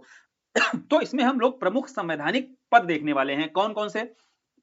सबसे पहले तो हम लोग देखेंगे जो आपका पिछड़ा वर्ग आयोग है, जो आपका अन्य पिछड़ा वर्ग आयोग ओबीसी वर्ग को लेकर के जो आपका कमीशन है, इसको कैसे वैधानिक से संवैधानिक दर्जा मिला हुआ है, इसके विकास की यात्रा और इसका फिर कार्य क्या है, मेंस के स्तर पर क्या पढ़ना होता है, राष्ट्रीय पिछड़ा वर्ग आयोग, इसके कार्य क्या है। देखो प्रमुख संवैधानिक आयोग कौन सा है, एक तो राष्ट्रीय पिछड़ा वर्ग आयोग, national commission for backward class NCBC, ठीक है। फिर है national commission for schedule caste NCSC, national commission for schedule tribe ancestry, राष्ट्रीय अनुसूचित जनजाति आयोग। अब याद रखना, एक बात ध्यान से सुनना है, पर इसको अगर देख लिया, ठीक है, तो अब ये दोनों ऐसे तैयार हो जाएंगे, कैसे, यहां सुनो ध्यान से, इसका स्ट्रक्चर समझ लिया, इसका स्ट्रक्चर समझ लिया, बोले बस केवल कहां पर बदलाव करना पड़ेगा, बिल्कुल काम तो एक ही होगा ना, ये संवैधानिक आयोग है, इन संवैधानिक आयोग का कार्य और कर्तव्य दायित्व क्या होगा, बोले जो जो यहां पर पिछड़ा वर्ग के लिए कार्य करेगा ये वही यहां पर अनुसूचित जाति के लिए कार्य करेगा, बिल्कुल वही कार्य ये अनुसूचित जनजाति के लिए कार्य करेगा। बहुत हद तक सब में सिमिलरिटीज रहेंगी, चुनौतियां सेम रहने वाली हैं, ठीक है, समाधान के लिए वैसे प्रयास बताने हैं। तो बोले एक अगर पढ़ लो, यहां पर याद रखो, ये थोड़ा सा स्मार्ट तरीके से देखो, देखें यहां पर ये अगर पढ़ लिया तो ये दोनों देखो नोट्स में रहेगा, इसको बस देख लेना है अच्छे से, इसको समझ लेना है, इसको भी समझने की कोशिश करेंगे, बढ़िया से तैयार कर लेंगे, फिर आपको ये तीनों एक साथ तैयार हो जाएंगे। क्लियर, क्लैरिटी हो गई, तो ये देखेंगे भी। उसके बाद में फिर कैग के बारे में देखेंगे, भाई कैग पर क्वेश्चन यूपीएससी में आया हुआ है कि क्या कैग को भैया टूथलेस टाइगर, हम लोगों ने डिस्कस भी किया था, टूथलेस टाइगर मतलब बिना दांत वाला चीता, ठीक है, कहना सही है, क्यों भैया कहा जाता है ऐसा, अभी जानते हैं। फिर चुनाव आयोग पर प्रश्न देखो बनाया गया है, इसको देख लेंगे। वित्त आयोग की भूमिका पीछे ही पढ़ चुके हैं, जो दूसरी ही यूनिट थी या दूसरी या तीसरी यूनिट थी ना जिसमें वित्त आयोग की केंद्र राज्य के वित्तीय संबंध पढ़े थे, उसमें वित्त आयोग की भूमिका समझे थे, हो गया है ना टॉपिक, बोले हाँ भैया ये तो हो चुका है, चलो ये वाला यहाँ पर हो चुका है, इन दोनों टॉपिक को भी और हम देख लेंगे कैसे इसको करना है। चलो फिर शुरू किया जाए, ठीक है, क्या पढ़ने वाले इस यूनिट में क्लियर हुआ, और ये लास्ट यूनिट होने वाली है, इसके बाद पॉलिटी अपना क्लियर हो जाएगा। देखो इसके बाद पंचायत और नगर निकाय वाला एक टॉपिक है, अगर वो देखो समझो बात को, ये हम लोगों ने पेपर 5, यही सुन लो ध्यान से, पेपर 5 में पॉलिटी का सेक्शन किया था, वहां पर पंचायतें और नगर निकाय बहुत बढ़िया से किया हुआ है, जाकर वहां पर बहुत अच्छे से कंप्लीट कर लेना, ठीक है, बढ़िया से कंप्लीट कराया हुआ है, वहां पर बहुत डिटेल से किया हुआ है, वही बिल्कुल अप्रोच रखना है पेपर 2 में भी और यहां पर भी, ठीक, क्लियर। चलो फिर आगे शुरू किया जाए। राष्ट्रीय पिछड़ा वर्ग आयोग, देखो राष्ट्रीय पिछड़ा वर्ग आयोग के बारे में अगर आपसे पूछा जाए तो एक तो संवैधानिक पहलू पता होना चाहिए कि भारतीय संविधान में इसकी व्याख्या कहां पर की गई है, तो आर्टिकल 338 बी, कौन सा आर्टिकल 338 बी आपका चर्चा करता है, लेकिन ऐसे सुनने से पहले थोड़ा क्रम से ऑर्गेनाइज तरीके से समझ लो। यहीं पर देखो article 338 national commission for schedule caste, article 338 A national commission for schedule tribe अनुसूचित जनजाति, और 338 B national commission for backward class, ठीक है। तो हम लोग जो national commission for backward class देख रहे हैं आर्टिकल 338 बी के अंतर्गत, और इसमें क्या है, भारत के जो सामाजिक शैक्षणिक रूप से पिछड़े वर्ग के अधिकार हैं, हित है, इनके संवर्धन के लिए कार्य करता है, क्लियर है। तो केंद्र में क्या रहेगा, पिछड़ा वर्ग है, इसके अधिकारों के लिए, इसके हितों की रक्षा के लिए और कैसे उन्हें संवर्धन किया जाए, कैसे उन्हें एम्पावर किया जाए, इस संदर्भ में कार्य करता है। ये हो गई एकदम संवैधानिक व्याख्या। संवैधानिक व्याख्या में आपको आर्टिकल जरूर मेंशन करना है। अब उसके बाद जब इसका विकास क्रम बताना है, याद रखना यही प्रोसेस काम करता है एनसीएससी एनसीएसटी में भी, जो हम लोग एनसीबीसी में देखने वाले हैं, ठीक है। तो देखो इसका जो विकास क्रम है, कैसे ये चरणबद्ध तरीके से विकसित हुआ है, तो विकास क्रम आप समझा सकते हो, उसका प्रेजेंटेशन का तरीका कैसे भी रह सकता है, ठीक है, किसी भी आधार पर आप प्रेजेंटेशन को बता सकते हो, बस आपको सीक्वेंस क्रम पता होना चाहिए। सबसे पहले 1953 की बात करनी है, जहां कालेलकर आया। इसमें कहा गया कि पिछड़े वर्ग की पहचान के लिए पहला आयोग बना, ठीक है, काका कालेलकर आयोग जो हुआ, इसमें पहली बार पिछड़े वर्ग के रूप में पहचान की गई कुछ लोगों की। फिर 1979 में जब मंडल आयोग बनाया गया, तो यहां पर कहा गया कि सामाजिक और शैक्षणिक रूप से जो पिछड़े वर्ग हैं इनकी पहचान होगी। अगर जैसे 54% लोग हैं, जैसे बोला गया 54% लोग हैं, इन्हें 27% का आरक्षण मिलना चाहिए, ठीक है। तो इस तरीके के प्रावधान आपके मंडल आयोग के तहत सर्वप्रथम किए गए। तो ओबीसी की बात जो की जाती है, बैकवर्ड क्लास की बात की जाती है, तो इन आयोगों के माध्यम से सर्वप्रथम इसकी पहचान आइडेंटिफाई किया गया। तो ये तो आइडेंटिफिकेशन अभी हो रहा है। फिर बात की जाएगी कि जो पिछड़ा आयोग, एक आयोग का गठन कब हुआ, तो आयोग को जो वैधानिक दर्जा दिया गया 1993 में। ध्यान रखना, विकास क्रम देख रहे हैं, पहले तो ये आयोग आएंगे कालेलकर और आपका मंडल आयोग, ये तो अभी आइडेंटिफाई कर रहे हैं कि बैकवर्ड क्लास भी है कोई, ठीक है, जो सामाजिक और शैक्षणिक रूप से पिछड़ी हुई है। अब उसके बाद में वैधानिक दर्जा तो दिया जाएगा, 1993 में दिया जाएगा, तो अब आपका पिछड़ा वर्ग आयोग गठित किया जाएगा। अभी संवैधानिक दर्जा नहीं दिया गया है, संवैधानिक दर्जा मिलेगा 2018 में, जब 102वां संविधान संशोधन आएगा। याद रखो, ध्यान से याद रखो, सुनो यहां पर। वहीं अगर शेड्यूल कास्ट और शेड्यूल ट्राइब की बात की जाएगी, तो उसको पहले ही मिल चुका है, 2003 में ही संवैधानिक दर्जा मिल चुका है। लेकिन बैकवर्ड क्लास के लिए जो दर्जा दिया गया, 102वां संविधान संशोधन 2018 में पारित हुआ, तब जाकर के national commission for backward class को संवैधानिक दर्जा दिया गया, ठीक है। विकास क्रम क्लियर हुआ, विकास की यात्रा स्पष्ट हो गई। अब इसके जो कार्य देखने, ध्यान रखो, ये जो कार्य अगर कर्तव्य यहीं पर देख लिए ना, बिल्कुल यही similarity national commission for schedule caste, national commission for schedule tribe यहां रखनी है आपको, बिल्कुल अलग नहीं सोचना है, ठीक है। पहला काम है संवैधानिक विधिक सुरक्षा, इसकी निगरानी करना। क्या भैया कार्य होता है आयोग का, बोले ये पिछड़ा वर्ग आयोग के लिए संविधान में दिए गए सुरक्षा उपाय, आरक्षण नीतियों का पालन हो। अब जब वहां पर जाओगे, यही समझ लो ना, थोड़ा अप्रोच बनाते चलो। जब आप SC national commission for ST देखोगे, नेशनल कमीशन फॉर एसटी देखोगे, तो ये पिछड़ा वर्ग की जगह यहाँ क्या लिख जाएगा, अनुसूचित जाति, और जब एसटी देखोगे तो यहाँ अनुसूचित जनजाति लिख जाएगा, ठीक है। एक तैयार तीनों तैयार, ठीक है। पहला हो गया क्लियर। तो जब कार्य बताने हैं तो ऐसे ही फ्रेम पर वहां भी कार्य बताने हैं, अगर वहां से प्रश्न पूछा जाता है। फिर जो शिकायतें आएंगी, पहले तो भैया मॉनिटरिंग रखी जाएगी कि भाई ध्यान देना है, जो नीतियां बनाई जा रही, जो योजनाएं बनाई जा रही, इनका कार्यान्वयन करना है, और किसकी देखरेख में, एक कमीशन है हमारे पास, national commission for backward class. अब भैया जो शिकायतें आती है, मान लीजिए नीतियां जो योजना लागू की जा रही, क्रियान्वयन हो रहा है, उसमें कुछ शिकायतें आती हैं, तो उन शिकायतों की जांच करने का भी दायित्व किसका होता है, इसी का होता है, ठीक है। फिर भैया उन शिकायतों के बाद जांच की और कुछ पाया कि भैया ये जो है अभी कमियां हैं, इन पर सरकार को परामर्श देता है। तो तीसरा कार्य होता है सरकार को परामर्श देना। केंद्र और राज्य सरकारों को, दोनों को, जो पिछड़े वर्ग हैं इनके कल्याण के लिए शिक्षा, सामाजिक उन्नति, इन विषयों पर सुझाव दिया जाता है, सरकार को परामर्श दिया जाता है। अंततः फिर एक वार्षिक रिपोर्ट तैयार की जाती है, और वह रिपोर्ट जो है राष्ट्रपति को प्रस्तुत की जाती है, ठीक है। तो ये कमीशन एक रिपोर्ट तैयार करता है, और फिर वो रिपोर्ट राष्ट्रपति के समक्ष प्रस्तुत करता है कि देखो भैया ये कमियां हैं, ये इनके कल्याण के लिए और कार्य करने की आवश्यकता है। साथ ही याद रखना है, तीनों ही कमीशन आपके अर्ध न्यायिक शक्ति रखते हैं, सिविल न्यायालय, सिविल जो कोर्ट है, ऐसी शक्तियां इनको मिली हुई है, इस गवाह को बुला सकते हैं, दस्तावेज मांग सकते हैं, साक्ष्य दर्ज कर सकते हैं, और अधिकारियों से जानकारी भी प्राप्त कर सकते हैं, ठीक है। तो सिविल कोर्ट के रूप में इन आयोगों को शक्ति दी गई है। तो ये कार्य समझ में आए, कार्य क्लियरिटी रखना एकदम। पहला काम क्या है, निगरानी रखो भैया, जो नीतियां बन रही है। इसके बाद में जो शिकायत आ रही है पर जांच करो, जांच आने के बाद सरकार को परामर्श दो, भैया देख लीजिए ये शिकायतें आ रही है, तो आप खुद से क्या है, खुद से वार्षिक रिपोर्ट तैयार करो, वो राष्ट्रपति के समक्ष प्रस्तुत करो, और अंततः बताना है कि सभी आयोग क्या होते हैं, अर्ध न्यायिक शक्ति के रूप में भी इनको मिली हुई है, क्वासी जुडिशियल बॉडी भी है, मींस इन्हें सिविल कोर्ट के रूप में भी शक्तियां प्राप्त हैं, ठीक है। अब देखो इनके सामने चैलेंजेस क्या है। पहला चैलेंज है कि इनकी जो रिकमेंडेशन होती है, जितने भी कमीशन है, इनकी जो इन्हें साथ ही बताते चल रहे हैं, तीनों जो आपके, एक सेकंड, तो जैसे यहां पर कहा जा रहा है कि जो सारी की सारी, जैसे संवैधानिक विधिक जो सुरक्षा, इसकी निगरानी, शिकायतों की जांच, सरकार को परामर्श देना, वार्षिक रिपोर्ट प्रस्तुत करना, अर्धन्यायिक शक्तियों के रूप में कार्य करना, ये सब कुछ लागू होता है सभी आयोगों पर। तो जब उनके कार्य बताने होंगे, याद रखना है, जब कार्य बताने होंगे तो इन्हीं पॉइंट्स पर रहना है। बस पिछड़ा वर्ग की जगह क्या कर देना है, शेड्यूल कास्ट वहां कर देना है, वहां शेड्यूल ट्राइब कर देना है, बाकी बिल्कुल सिमिलर रहने वाले हैं, ठीक है। अब जब चैलेंज बताने हैं, चुनौतियां भी सेम रखनी है, क्या, इनकी सिफारिशें बाध्यकारी नहीं है, बोले इनकी सिफारिशें जो हैं, रिकमेंडेशन बाध्यकारी नहीं होती हैं। दूसरा भैया, जो राज्यों से डेटा रिपोर्ट मांगते हैं वो समय पर नहीं मिलती हैं। तीसरी, जो ओबीसी जनगणना है, इसका अभाव दिखाई देता है अभी सेंसस में। जातिगत जनगणना को पहली बार शामिल किया जा रहा है, ठीक है। तो इसका भी अभाव दिखा है अभी तक। और जब डेटा ही नहीं होगा तो कोई पॉलिसी कैसे मेकिंग होगी, कुछ सुधार कैसे किया जा सकता है। जो आरक्षण है इसका असमान वितरण दिखाई देता है और सीमित वित्तीय और मानव संसाधन। देखो फंड की समस्या, इंफ्रा की समस्या, ये तो चैलेंज में बताना ही बताना है, ठीक है, किसी भी आयोग के समक्ष। अब सुधार के लिए क्या कदम हो सकते हैं। पहला सुधार के लिए कदम है कि इनकी सिफारिशों को एक हद तक जो बहुत ही आवश्यक हैं, अपरिहार्य हो, उनको बाध्य बनाना चाहिए, ठीक है। ऐसी सिफारिशें जो अपरिहार्य हो और जो सामाजिक कल्याण के लिए बहुत आवश्यक हैं, उन्हें हम बाध्य बना सकते हैं, ठीक है। वो रिकमेंडेशन इनकी बाध्य की जा सकती हैं। दूसरा भैया, ओबीसी जनगणना कराई जाए। पॉलिसी मेकिंग का कार्य हो रहा है वो आपका सही ढंग से हो सके, क्लियर एकदम है। फिर शिक्षा स्वास्थ्य को लेकर के जो पिछड़ा वर्ग है प्रभावी रूप से वहां तक क्या हो सके, योजनाएं और पिछड़ा वर्ग तक प्रभावी रूप से पहुंचाई जा सके। जो क्रीमी लेयर का कॉन्सेप्ट है, इसकी परिभाषा को अपडेट लगातार करने की आवश्यकता है, क्योंकि हमने देखा है कि ओबीसी वर्ग का भी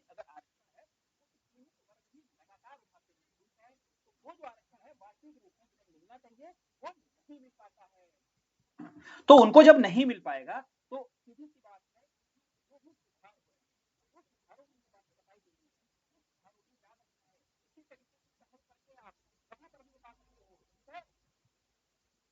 हेलो हेलो हेलो हेलो।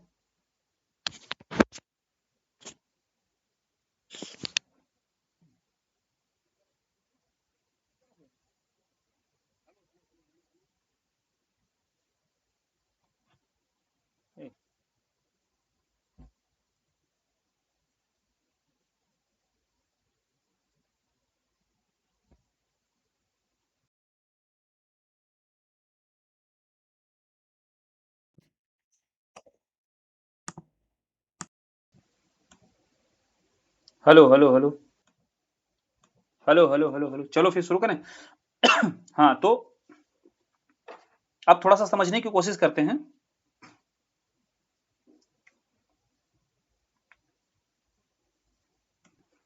हाँ देखो भैया, ओबीसी को लेकर के कुछ नई पहले भी की गई हैं, यानी कि जो सुधार हैं, ये सुधार तो आपको देख ही लेने हैं। कुछ इनिशिएटिव नए हैं, जैसे ओबीसी नागरिकों के लिए शिकायत पोर्टल जो है उसको ऑनलाइन कर दिया गया है।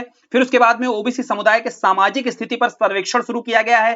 केंद्र और राज्य की जो ओबीसी योजनाएं हैं, इसकी प्रगति पर डिजिटल प्लेटफॉर्म विकसित किया जा रहा है। तो कुछ जो नए नए इनिशिएटिव हैं, इनको एड ऑन करके सुधारों को और प्रभावी बनाया जा सकता है, ठीक है। अब देखो भैया, हो सकता है आवाज चली गई हो, ध्यान रखना। तो जैसे ओबीसी को ले कुछ मैनेज कर लेना, ठीक है। तो जैसे ओबीसी को लेकर के जो नेशनल कमीशन है, इस नेशनल कमीशन के तहत जो संवैधानिक कैसे शुरू करना है, स्ट्रक्चर क्या समझे। पहले संवैधानिक प्रावधान बता देना है, आर्टिकल 338 बी के साथ शुरू किया। उसके बाद में आगे आपको क्या बताना है, आगे आपको प्रमुख रूप से इसका विकास क्रम कैसे विकसित हुआ, कैसे पहले शुरुआती दौर में कुछ आयोग आया जिन्होंने आइडेंटिफाई किया बैकवर्ड कमीशन को। उसके बाद उन्होंने कुछ प्रमुख कार्य बताए, समझा दिया आपने एक एक करके। और यही कार्य बिल्कुल national commission for schedule caste और national commission for schedule tribe के लिए बताने हैं, ठीक है। उसके बाद क्या आगे और सुधार हो सकते हैं, कहां समस्याएं हैं, चुनौतियां हैं, कैसे आगे सुधार किया जा सकता है। क्लियर है, यही तो है अप्रोच, स्ट्रक्चर तो यही है एक आयोग को लेकर के। अब शेड्यूल कास्ट और शेड्यूल ट्राइब को लिखना है तो बस इंट्रोडक्शन के तौर पर थोड़ा सा याद रखना है कि देखो भैया, शेड्यूल कास्ट की बात की जाएगी तो 338 है, शेड्यूल ट्राइब की बात की जाएगी 338 बी है। जैसे वहां पर जो संवैधानिक प्रावधान आपको जो संवैधानिक मान्यता मिली है, 102वां संविधान संशोधन है 2018 में, national commission for backward class को संवैधानिक दर्जा दिया गया। लेकिन यहां जब शेड्यूल कास्ट की हम लोगों ने देखा तो यहां पर देखो दो आपको संविधान संशोधन याद रखने हैं, 65वां संविधान संशोधन, 89वां संविधान संशोधन। पीठी के स्तर पर तो पढ़ा ही होगा। 65वें के बाद क्या हुआ था, बोले 65वें के बाद में national commission for schedule caste and schedule tribe. जो शेड्यूल कास्ट और शेड्यूल ट्राइब को लेकर के नेशनल कमीशन बना था ना, एक आयोग बना था, ये एक साथ हुआ करता था पहले। मींस जो आयोग था संवैधानिक दर्जा इसको मिल गया था कब, 65वें संविधान संशोधन के माध्यम से 1990 में ही। और ओबीसी वाले को कब मिला है, बोले बैकवर्ड क्लास वाले को तो 2018 में संवैधानिक दर्जा मिला है। इसको कब मिल गया, बोले 90 में। लेकिन 90 में शेड्यूल कास्ट और शेड्यूल ट्राइब का एक साथ कमीशन हुआ करता था, ये अलग कब हुआ, बोले 89th कॉन्स्टिट्यूशन अमेंडमेंट। यहां पे याद रखना है, याद रखना ये विकास का क्रम जब शुरुआती दौर में इंट्रोडक्शन देते हुए समझाना है तो वहां बताना है कि जब 89th कॉन्स्टिट्यूशन अमेंडमेंट हुआ तो national commission for schedule caste अलग हुआ, national commission for schedule tribe अलग हुआ, ठीक है। और दोनों कमीशन ने फिर अलग तरीके से अपनी तरीके से कार्य करना शुरू किया। जैसे बैकवर्ड क्लास का देख लिया ना, बिल्कुल ऐसे ही देखना है शेड्यूल कास्ट और शेड्यूल ट्राइब का, इनके कार्य और शक्तियों में। बस यहां पर क्या है, अनुसूचित जाति है, कार्य वही सारे हैं, शिकायतों की जांच करना, ठीक है, सलाह देना, राष्ट्रपति के समक्ष प्रस्तुत करना, जैसे पढ़ा ना हम लोगों ने बैकवर्ड क्लास में, बिल्कुल यही देखना है। फिर चुनौतियां और समाधान। वैसे ही शेड्यूल कास्ट की जब बात होगी तो यहीं पर वो भी 65वां और आपका 89 कॉन्स्टिट्यूशनल अमेंडमेंट बता देना है। आर्टिकल बस यहाँ ध्यान रखना है, आर्टिकल 338 है। जब आपका शेड्यूल ट्राइब आएगा तो 333 बी है, और जब बैकवर्ड क्लास आएगा तो 338 बी है, ठीक है। और हाँ 338 ए है शेड्यूल ट्राइब के लिए, क्लियर। अब इसमें कार्य और शक्तियां बिल्कुल उसी तरीके से, चैलेंज वैसे ही, सुधार वैसे ही बताने हैं। अब कैग पर आते हैं। देखो कंट्रोलर एंड ऑडिटर जनरल की बात है, नियंत्रण एवं महालेखा परीक्षक। इसका भी शुरुआत जब करनी है, भूमिका जब बनानी है तो क्या करना है, संवैधानिक पहलू बताओ। भारत का वित्तीय प्रहरी कहा जाता है तो मालूम ही है, लेकिन इसके साथ बताओ भैया कि आर्टिकल 148 से लेकर के 151 तक जो हमारा कैग है, इसकी चर्चा हमारे संविधान में की गई है, ठीक है। कार्यकाल बता दो भैया, अगर याद रहे तो कार्यकाल 6 साल या 65 वर्ष, जो पहले हो जाए। हटाने की प्रक्रिया सुप्रीम कोर्ट के न्यायाधीश की तरह कठिन रखी गई है, और उसके बाद वेतन भत्ते भी सुप्रीम कोर्ट के न्यायाधीश के समान दिए जाते हैं। तो ये इसकी संवैधानिक व्याख्या है, संविधान में कैग पद को लेकर के जो प्रावधान किए गए हैं। अब उसके बाद में और एक चीज ध्यान रखनी, क्या हमारे 1976 में देखो आपका कानून बनता है, और कानून के पश्चात सरकार के द्वारा इसके कुछ कार्य और दायित्व कर्तव्यों को बताया गया है, स्पष्ट किया गया है, ठीक है, व्याख्यायित किया गया है। कुछ परिवर्तन भी किए गए थे, जैसे कैग के एक कार्य को याद रखना, कैग के कार्य को ऑडिटिंग का कार्य था इसका, और ऑडिटिंग केंद्र और राज्य दोनों स्तर पर करता है ये, समझे कि नहीं। राज्यों के भी जो अकाउंट्स होते हैं, वे आय होता है, उसकी भी ऑडिटिंग का कार्य किसका होता है, कैग का होता है। तो राज्यों में क्या है, राज्यों में ड्यूरिंग एक्सपेंडिचर मतलब खर्चे के दौरान और खर्चा होने के बाद दोनों ही स्तरों पर जांच कर सकता है। केंद्र में परिवर्तन कर दिया गया 1976 से, क्या कह दिया गया, कह दिया गया देखो खर्चा होने के बाद जब वे हो जाएगा उसके बाद में आपको जांच करनी है कि सही हुआ है खर्च कि नहीं हुआ है, ठीक है। तो ये देखो एक परिवर्तन किया गया था, ध्यान रखना। तो इनके जब कार्य लिखने को आएगा तो क्या बताना है, जो सरकारी राजस्व है वह व्यय है, इसकी ऑडिटिंग करने का कार्य। जो सार्वजनिक उपक्रम है, जो पीएसयूज होते हैं, इनकी ऑडिटिंग का भी कार्य कौन करता है, कैग को ही दिया गया है। संवैधानिक जो कॉन्स्टिट्यूशनल बॉडीज हैं या स्टैट्यूटरी बॉडीज हैं, जितने संवैधानिक या सांविधिक निकाय हैं, इनकी ऑडिटिंग का भी कार्य कैग का होता है। केंद्र और राज्य के वित्तीय संबंध हैं, इनकी ऑडिटिंग भी कैग के द्वारा की जाती है। तो ये कुछ ऐसे कार्य हैं जो आपके निर्धारित किए गए हैं। अब ये कैग जो कार्य करता है, कुछ रिपोर्ट बनाता है। रिपोर्ट में ध्यान रखना है, 3 तरीके से रिपोर्ट निर्धारित करता है। पहले वित्तीय लेखा परीक्षा, दूसरा अनुपालन लेखा, तीसरा प्रदर्शन लेखा। तो पहली रिपोर्ट में यह देखता है कि जो सरकारी खाते हैं, जितने अकाउंट्स हैं गवर्नमेंट के, उनमें पारदर्शिता है कि नहीं है, बोले ट्रांसपेरेंट है। पहले अकाउंट्स की ट्रांसपेरेंसी चेक करेगा। फिर अकाउंट्स में जो खर्च किया गया, उन अकाउंट से जो खर्च किया गया है वो कानून सम्मत रह करके नियम के अनुसार किया गया कि नहीं किया गया है, इसको अनुपालन लेखा परीक्षा बोलते हैं। पहला वित्तीय लेखा परीक्षा हो गया, ट्रांसपेरेंसी है अकाउंट में कि नहीं। दूसरा भैया जो खर्चा किया गया है वो नियमबद्ध तरीके से या आपका कानून सम्मत रह करके खर्च है कि नहीं, दूसरा ये जांच होती है। तीसरी भैया प्रदर्शन लेखा, मींस जो खर्च हो चुका है उसके बाद ये योजनाएं हैं उनकी प्रभावशीलता की जांच करता है, उनके प्रदर्शन की जांच करता है, इसलिए इसको प्रदर्शन लेखा परीक्षा बोलते हैं। तो इन तीनों आधारों पर कैग अपनी रिपोर्ट तैयार करता है। क्लियर हो गया एकदम। अब भैया कैग को इतना महत्वपूर्ण कार्य दिया गया है तो आपके दिमाग में आना चाहिए कि इसके पद को स्वतंत्र और निष्पक्ष रखने के लिए, ऑटोनॉमस रखने के लिए क्या प्रयास किए गए होंगे। बिल्कुल किए गए हैं। सबसे पहला प्रयास तो बताओ कि कैग को हटाने की प्रक्रिया बहुत कठिन रखी गई है, ठीक है। दूसरा बताओ कि इसको जो वेतन भत्ते हैं वो आपके संसद के द्वारा नहीं कम किए जा सकते। क्यों, क्योंकि इसका जो भारित व्यय होता है, जो खर्च होता है, वेतन भत्ते होते हैं, वो कंसोलिडेटेड फंड से तय होते हैं, भारित व्यय होते हैं, जिनको आप कम नहीं कर सकते हो, खत्म नहीं कर सकते हो, बढ़ा सकते हो केवल, ठीक है। तो दूसरी देखो सुरक्षा, दूसरी गारंटी। तीसरी संचित निधि से वही व्यय जो होता है, ये तो क्लियर है, कार्यपालिका का, एग्जीक्यूटिव बॉडी का इस पर नियंत्रण नहीं होता है। चौथा आपको सेवानिवृत्त बताना है। जब ये सेवानिवृत्त हो जाएगा 6 साल या 65 जो भी पूरा हो जाएगा, उसके बाद क्या इसको रीअपॉइंट किया जा सकता है, बोलोगे नहीं किया जा सकता। बोले इसका भी स्वतंत्रता से क्या लेना देना है, समझो बात को। देखो अगर मान लीजिए कोई कैग पर बैठा हुआ व्यक्ति है, उसको अगर पता है हम रीअपॉइंट हो सकते हैं, तो सरकार को लाभ पहुंचाने लगा कि नहीं, बोले सरकार को प्रॉफिट दो, दोबारा से ऐसा जबरदस्त झकास अपॉइंटमेंट देगी सरकार, मजा ही आ जाएगा। तो इसीलिए संविधानविद बैठे हुए थे, बोले तुमको हम रीअपॉइंटमेंट के लायक ही नहीं रखेंगे, ठीक है, एलिजिबल ही नहीं हो तुम, जाओ। अब तुम रीअपॉइंटमेंट के लालच को लेकर के कार्य, अपने दायित्व का निर्वहन ही नहीं करोगे, तुम जो कार्य करोगे ईमानदारी से करोगे। इस संदर्भ में देखते भी हो, कैग के कुछ उदाहरण भी हैं अपने पास में, जो 2G घोटाला, कोयला जैसे आवंटन जैसे घोटाले हुए, इनका पर्दाफाश भी किया जाता है अपनी रिपोर्ट के माध्यम से, ठीक है, क्लियर हो गया। लेकिन अब क्या चुनौतियां नहीं है, फिर भी चुनौती है। पहली चुनौती तो है रिपोर्ट पर जो कार्रवाई में देरी होती है या जवाबदेहिता कम नजर आती है। क्यों भैया, समझो बात को। यहां बताया गया है कि कैग जो है व्यय के बाद में जो है जांच कर सकता है, इसलिए इसको टूथलेस टाइगर कहा जाता है। ये यूपीएससी में देखो प्रीवियस ईयर में क्वेश्चन आया है कि कैग को टूथलेस टाइगर क्यों कहा जाता है। रीजन यही है कि व्यय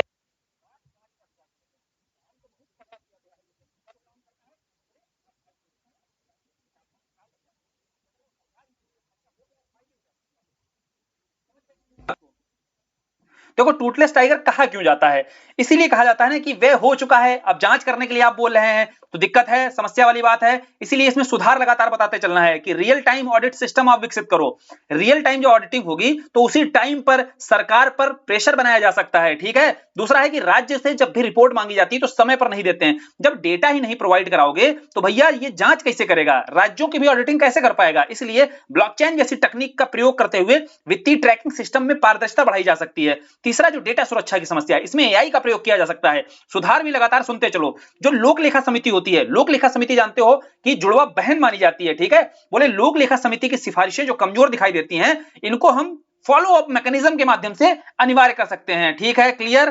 फिर राजनीतिक दबाव और जो राजनीतिकरण बढ़ रहा है रिपोर्ट पर, इसमें सुधार की आवश्यकता है। यहां पर आप ऑडिट ऑटोनॉमी मींस ऑडिटिंग को स्वायत्ता, ऑडिटिंग पर जो स्वायत्ता है इसको सुदृढ़ किया जा सकता है, क्लियर है। तो राजनीतिकरण से, रिपोर्ट पर जो राजनीतिकरण की समस्या है इससे बचा जा सकता है, ठीक है, क्लियर हो गया एकदम। तो ये कुछ चैलेंजेस हैं, चैलेंजेस के साथ में सुधार भी देख लिए हम लोगों ने। अब आते हैं नेक्स्ट, हम लोगों का टॉपिक है संघ लोक सेवा आयोग। देखो यूनियन पब्लिक सर्विस कमीशन, संघ लोक सेवा आयोग पर क्या समझना है, पहले तो ये जानो कि इसके संवैधानिक पहलू कहां पर हैं। तो आर्टिकल जो 315 है, आर्टिकल 315, आर्टिकल 315 के तहत यह बोला गया है भैया कि संघ और राज्यों दोनों के लिए लोक सेवा आयोग की स्थापना की जाएगी, ठीक है। और इनका स्ट्रक्चर कैसा रहने वाला है, इनके स्ट्रक्चर में सदस्य एक अध्यक्ष प्लस 10 अधिकतम सदस्य हो सकते हैं, 10 मैक्सिमम मेंबर हो सकते हैं, ध्यान रखना है। इनकी नियुक्ति राष्ट्रपति के द्वारा होती है और इनका जो कार्यकाल है वो 6 वर्ष 65 जो भी हो जाए बिल्कुल कैग की तरह रहता है। इनकी योग्यताएं देखो, अध्यक्ष और सदस्य ऐसे व्यक्ति जो कम से कम 10 साल के लिए केंद्र और राज्य सरकार की सेवाओं में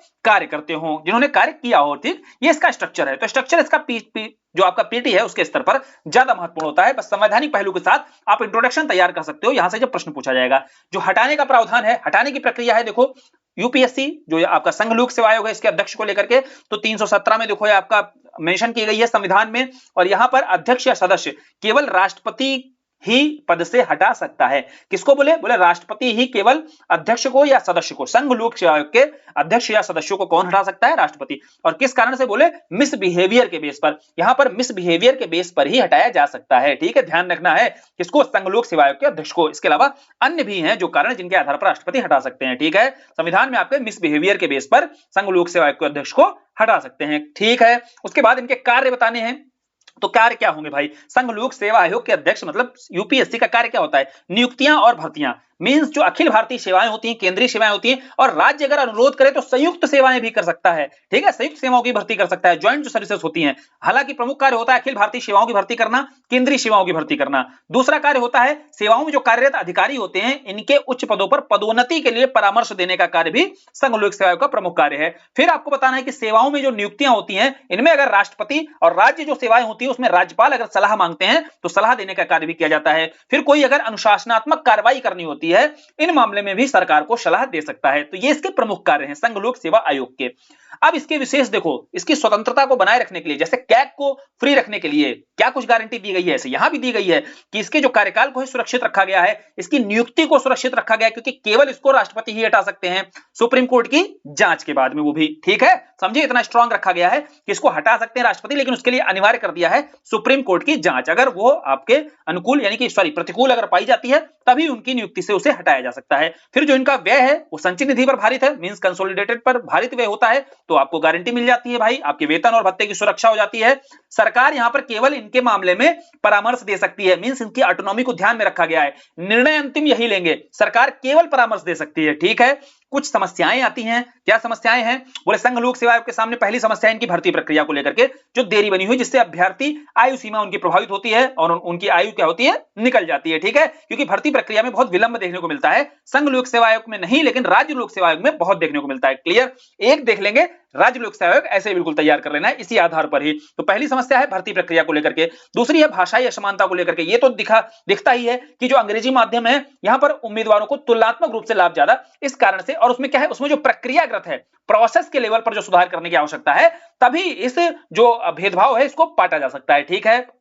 केवल प्रोसेस पर ही नहीं है, थोड़ा और डिटेल से जाओगे तो और ज्यादा अंतर आपको कहां है, शुरुआती एकेडमिक लेवल पर ही दिखाई देता है। फिर सामाजिक क्षेत्रीय जो असमानता है, लेकिन उस एकेडमिक लेवल पर जो दिक्कतें हो रही हैं उसका नुकसान यहां पर प्रोसेस में क्यों अपनाना पड़े, यहां सुधार करने की आवश्यकता है ना, यहां भी कुछ आपको सुधार करना पड़ेगा, तभी जो तुलनात्मक जो गैप है इसको साधा जा सकता है। ठीक है, उसके बाद सामाजिक क्षेत्रीय असमानता, क्योंकि जो भी आपकी प्रक्रिया होती है, जो भी आपकी प्रक्रिया होती है नियुक्ति की, उसमें जो ग्रामीण क्षेत्र है, जो पिछड़े वर्ग लोग अभ्यर्थी हैं, इनका चयन अनुपात तुलनात्मक रूप से कम दिखाई देता है। तो ग्रामीण क्षेत्र का जो अनुपात है अभ्यर्थियों का, ये भी बढ़ाने की आवश्यकता है, ये बड़ी चुनौती है। फिर तकनीकी और प्रबंधन चुनौतियां क्या है, चाहे ओएमआर को लेकर के हो, जहां प्रक्रिया ऑनलाइन रखी गई है, इन प्रक्रियाओं में यहां पर भी जो आपका तकनीकी चुनौती देखने को मिलती है, पेपर लीक की समस्या देखने को मिलती है। ठीक है, ओएमआर आधारित प्रणाली में कई मानवीय त्रुटियां देखने को मिलती हैं, ये एक बहुत बड़ी चुनौती है। ठीक है, आयोग के समक्ष।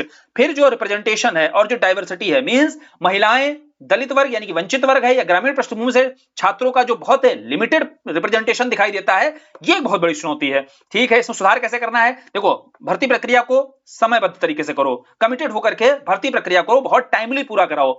दूसरा, आप बताओ कि जो भाषाई समानता है इसको निर्धारित करो। तीसरा, आप बता सकते हो कि जो सोशल जस्टिस का कॉन्सेप्ट है, जिस जो वंचित वर्ग है, उन वंचित वर्ग को सशक्त करो, और इसमें उस संदर्भ में इनके लिए जैसे निःशुल्क कोचिंग बढ़ाई जा सकती है, जैसे उदाहरण के तौर पर उत्तर प्रदेश में अभ्युदय जैसी स्कीम चलाई जा रही है। ठीक है, इसको भी यूपी के संदर्भ में जब राज्य लोक सेवा आयोग करना है, यूपी में पूछा जाता है, तो वहां यह कोट कर सकते हो। तकनीकी सुधार है, तो एआई वगैरह के आधार पर हम तकनीकी सुधार कर सकते हैं। ठीक है, तकनीकी क्षमता को बढ़ा सकते हैं। अब ऐसे ही बिल्कुल संघ लोक की तरह ही राज्य लोक सेवा आयोग है, तो बिल्कुल वैसे ही करना है। वहां पर राष्ट्रपति है, यहाँ पर राज्यपाल है। ठीक है, यहाँ पर सदस्य राज्यपाल के द्वारा नियुक्त किए जाते हैं, लेकिन हटाने की प्रक्रिया ध्यान रखना है, ये चीज याद रखना है, पीटी के स्तर पर पूछा भी जाता है, जो हटाने की प्रक्रिया है वो केवल राष्ट्रपति के द्वारा ही हटाया जा सकता है। ठीक है, और जो इनके कार्य, चुनौतियां और सुधार बताने हैं, बिल्कुल संघ लोक सेवा आयोग की तरह बताने हैं। क्लियर। अब लास्ट टॉपिक देखते हैं। लास्ट टॉपिक कौन सा है, चुनाव आयोग। देखो भैया, चुनाव आयोग के बारे में संवैधानिक पहलू बताओ। सबसे पहले चुनाव आयोग में संवैधानिक पहलू है पहला, आर्टिकल 324 से लेकर के 329 तक, मींस हमारे संविधान में पार्ट भी चाहो तो मेंशन कर दो, भाग 15 के अंतर्गत आर्टिकल 324 से 329 तक चुनाव आयोग की चर्चा की गई है। तो भारत के इलेक्शन कमीशन की चर्चा किस आर्टिकल में है, क्लियर। तो ये इतने संवैधानिक पहलू बताते हुए आप इंट्रोडक्शन अपना बना सकते हो। फिर भैया, जो इलेक्शन कमीशन ऑफ इंडिया है, ये लोकसभा के, राज्यसभा के, साथ ही साथ राज्यों में भी विधानसभा, विधान परिषद, राष्ट्रपति, उपराष्ट्रपति, इन सभी चुनावों का संचालन करने का दायित्व किसके ऊपर होता है, इनका प्रमुख कार्य चुनाव आयोग का यही होता है। ठीक है, क्लियर है एकदम। अब इनकी स्ट्रक्चर अगर बताने हैं तो एक चीफ इलेक्शन कमिश्नर होता है, दो चुनाव आयुक्त होते हैं, एक मुख्य चुनाव आयुक्त होता है, दो उसके साथ चुनाव आयुक्त होते हैं। ठीक है, अब इसमें 2023 में जो सुधार हुआ है, इस पर देखो प्रश्न भी पूछा जा चुका है कि 2023 के अधिनियम में जो सुधार किया गया, सुधार क्या किया गया था, एक चयन कमेटी, जो कमेटी है, सिलेक्शन कमेटी बनाई गई थी। सिलेक्शन कमेटी रहेगी, 2023 में सरकार ने सुधार किया कि उस सिलेक्शन कमेटी में कौन रहेगा, प्रधानमंत्री रहेंगे, लीडर ऑफ अपोजिशन रहेंगे। यहां तक तो बात ठीक थी, लेकिन इसके साथ बोल दिए गए एक मंत्री महोदय रहेंगे, एक कैबिनेट के मंत्री रहेंगे, कोई से भी मंत्री भैया रहेंगे। दिक्कत यहां पर आई, इसके पहले जब सुप्रीम कोर्ट ने तय किया था तो उसमें बोला था प्रधानमंत्री रहेंगे, एक सत्ता से रहेंगे, एक विपक्ष से रहेंगे, और इसके बीच में एक भैया सीजेआई साहब रहेंगे। तो सरकार ने कहा भैया ये न्यायपालिका क्या कर रही है, न्यायपालिका हमारे जो विधायिका और कार्यपालिका वाले मामले में हस्तक्षेप कर रही है, सेपरेशन ऑफ पावर के विरुद्ध है। तो यहां पर सीजेआई साहब को हटा दिया गया और यहां ले आए एक मंत्री। यहां समस्या क्या, चुनौती खड़ी हो गई, चुनौती ये खड़ी हो गई, अब तो भैया सत्ता दल का 2:1 का रेशियो हो गया, तो जो विपक्ष का नेता है इसका तो मत का कोई वैल्यू नहीं रह जाएगी, क्योंकि बहुमत से अगर फैसला होगा तो 2:1 के बेस पर होगा, तो एक तो प्रधानमंत्री जी हैं, एक मंत्री जी हैं। क्लियर। तो ये देखो, ये ऑटोनॉमी पर जो सवाल उठ रहे हैं बिल्कुल जायज है उठाने। ठीक है, तो चुनाव आयोग की जो स्वायत्ता पर सवाल उठते हैं ना, इस वाले पहलू पर तुरंत आपको बताना है कि इस कारण से जो चुनाव आयोग है इसकी जो ऑटोनॉमी पर है सवाल उठाए जाते हैं। फिर जो कार्यकाल है 662, जो भी हो जाए पहले। अब इसके कार्य क्या होते हैं, कार्य हमको पहले ही समझ में आ गया है कि लोकसभा, राज्यसभा, विधानसभा, राष्ट्रपति, उपराष्ट्रपति, इनके चुनाव का दायित्व इनका होता है। जो वोटर लिस्ट होती है वो तैयार करनी होती है इन्हें। ठीक है, राजनीतिक दलों को मान्यता, चुनाव चिन्ह का आवंटन भी कौन करता है, इलेक्शन कमीशन ऑफ इंडिया। आचार संहिता अगर कहीं पर लागू करनी है, चुनाव होने हैं, तो कौन लागू करेगा, इलेक्शन कमीशन। ये क्या बताना है, तो एकदम ऐसे ही याद होगा। जो निर्वाचन संबंधी अगर कोई शिकायत आती है, चुनावी खर्च की निगरानी, मॉनिटरिंग करनी होती है, ये भी कार्य किसका है, इलेक्शन कमीशन ऑफ इंडिया का है। ठीक है, अब चुनौतियां अगर बतानी है, देखो भाई चैलेंजेस जब बताने होते हैं, इसमें सबसे पहली चुनौती तो है राजनीतिक हस्तक्षेप की। जो राजनीतिक हस्तक्षेप वाला क्लियर हो गया ना, 2:1 के ये जो सिलेक्शन कमेटी है, चयन समिति है, यहां पर एक चुनौती देखने को मिलती है, ठीक है, जो राजनीतिक हस्तक्षेप है। दूसरा संसाधन संकट, मतलब अलग अलग राज्यों में देखो, जो अब कोऑर्डिनेशन अगर बेहतर नहीं होगा तो जो रिसोर्सेस हैं, इन रिसोर्सेस की क्राइसिस हो सकती है, और क्राइसिस देखने को मिलती है, ठीक है। फिर मतदाता सूची, वोटर लिस्ट है, इसमें बहुत सारी त्रुटियां हैं। अब यहां तो चलो अपडेट किया जा रहा है, अपडेट में एसआईआर लागू किया जा रहा है, बता देना है सुधार में। फिर ईवीएम को लेकर के, वीवीपैट को लेकर के जो विश्वसनीयता है वो खोता चला जा रहा है इलेक्शन कमीशन। ईवीएम को लेकर के कई सारे ऐसे केसेस देखने को मिलते हैं, ये एक चुनौती है। साइबर सिक्योरिटी एक बहुत बड़ी चिंता है, क्योंकि भैया ईवीएम को लेकर के अगर आप इसका प्रयोग करोगे तो इसके साथ आपको साइबर सिक्योरिटी, इसको भी ध्यान में रखना पड़ेगा, ठीक है, तकनीकी क्षमता को बढ़ाना पड़ेगा। तो कुछ सुधार किए गए हैं। उस सुधार में क्या है, पहला ऑनलाइन मतदाता सूची, इसको अपडेट, और आधार ओटीपी प्रमाणीकरण इसमें अनिवार्य कर दिया गया है। तो आधार से जोड़ करके भैया ओटीपी प्रमाणीकरण के आधार पर जो ऑनलाइन मतदाता सूची है, इसको अपडेट किया गया है। पहला सुधार बताओ। दूसरा बताओ, टेक्नोलॉजी चलित जो प्रणाली है ये लागू की गई है। मीन्स जो चुनाव परिणाम है एवं अन्य कार्यों को अधिक स्वचालित कर दिया गया है, ठीक है, ऑटोमेटिक कर दिया गया है। 2025 से जो टेक्नोलॉजी चालित प्रणाली लागू की गई है, क्लियर है। तो तकनीक का सहारा लेकर के कैसे चुनाव को थोड़ा सा डिजिटलाइज किया जाएगा, जिससे उन्हें निष्पक्ष और स्वतंत्र भी बनाया जा सकता है।